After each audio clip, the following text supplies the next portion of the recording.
Shalom orang-orang yang dikasihi Tuhan. Saat ini kembali lagi saya akan membagikan tentang kasih Allah tanpa syarat.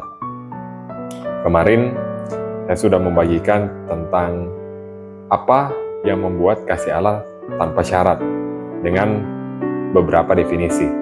Ada 3 hal yang saya sampaikan kemarin di video saya yang sebelumnya, dan pada saat ini saya akan kembali menjelaskan kasih Allah tanpa syarat part 2. Jadi di sini ada 2 hal yang membuat mengapa kasih Allah itu tanpa syarat, sambungan dari video yang kemarin. Nah, yang pertama adalah karena kasih Allah itu tidak memendam kesalahan. Coba kita lihat momen di mana saat Tuhan Yesus dipaku dan disalibkan. Saat dia dicambuk dan menderita, dia pasti ingat nama-nama orang yang mencambuknya, nama-nama orang yang memukulnya, nama-nama orang yang memakukannya. Saya percaya dia pasti ingat satu persatu. Tetapi apa yang dia lakukan? Dia tetap maju di kayu salib, tergantung di atas kayu salib, menderita. Dan dia menderita untuk mereka juga. Dan di atas kayu salib, apa yang dia katakan kepada Bapaknya pada waktu itu? Dalam Lukas 23 ayat 34 dikatakan seperti ini.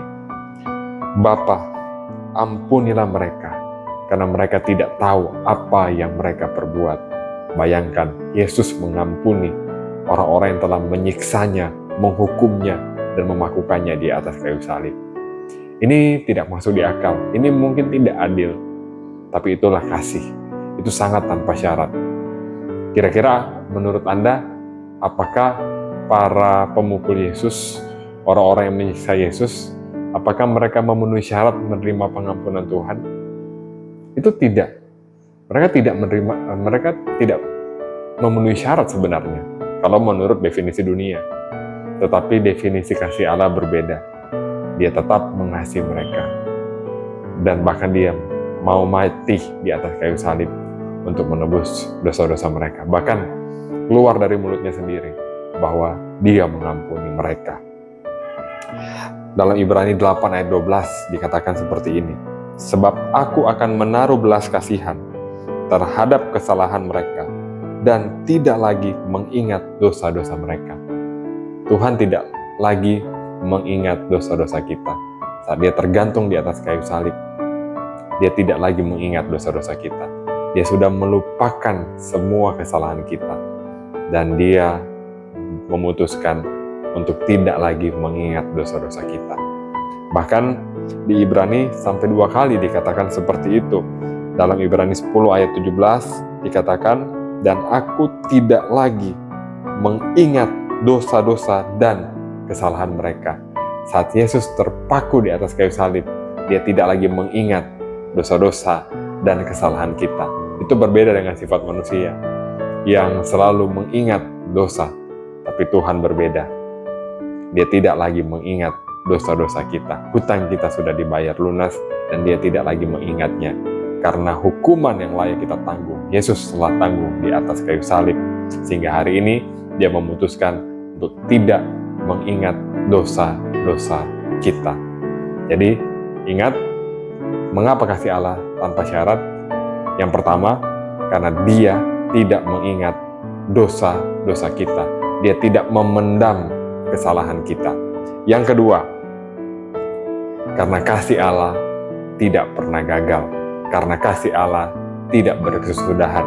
Kita bisa lihat ayatnya di dalam 1 Korintus 13 ayat 8 dikatakan, kasih tidak berkesudahan.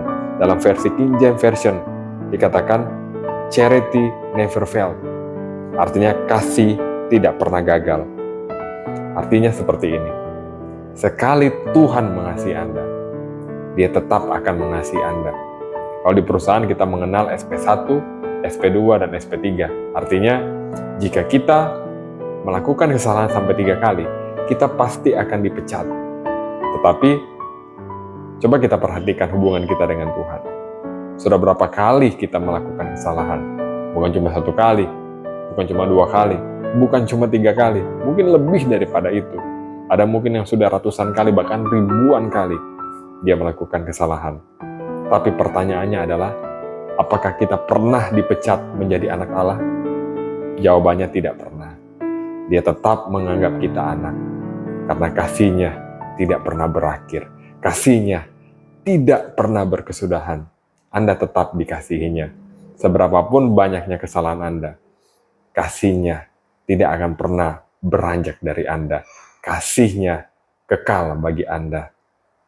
Hari ini mungkin Anda merasa bahwa Anda berdosa, Anda telah banyak melakukan kesalahan. Tapi ingat satu hal, kasih-Nya tidak berkesudahan. Dia tetap mengasihi Anda, dan kasih-Nya tidak pernah gagal. Saya percaya bagi kita yang dalam kondisi terpuruk, bagi kita yang merasa diri kita berdosa, ingatlah ini, kasih-Nya tidak berkesudahan, dan kasih-Nya tidak pernah gagal. Kasih-Nya akan mengangkat Anda dan memulihkan kehidupan Anda. Itulah dua definisi mengapa dikatakan kasih Allah tanpa syarat. Yang pertama, karena kasih Allah tidak memendam kesalahan atau tidak mengingat kesalahan kita. Dan yang kedua, karena kasih Allah tidak berkesudahan. Total sudah 5 definisi yang saya sebutkan dari video yang pertama dan ini video yang kedua. Tunggu lagi video yang selanjutnya tentang mengapa kasih Allah itu tidak bersyarat dan alasannya apa. Dan saya akan menjelaskannya minggu depan lagi. Ada 2 definisi lagi yang akan saya jelaskan kepada Anda. Total ada 7 definisi mengapa kasih Allah tidak bersyarat. Tuhan Yesus memberkati kita. Haleluya.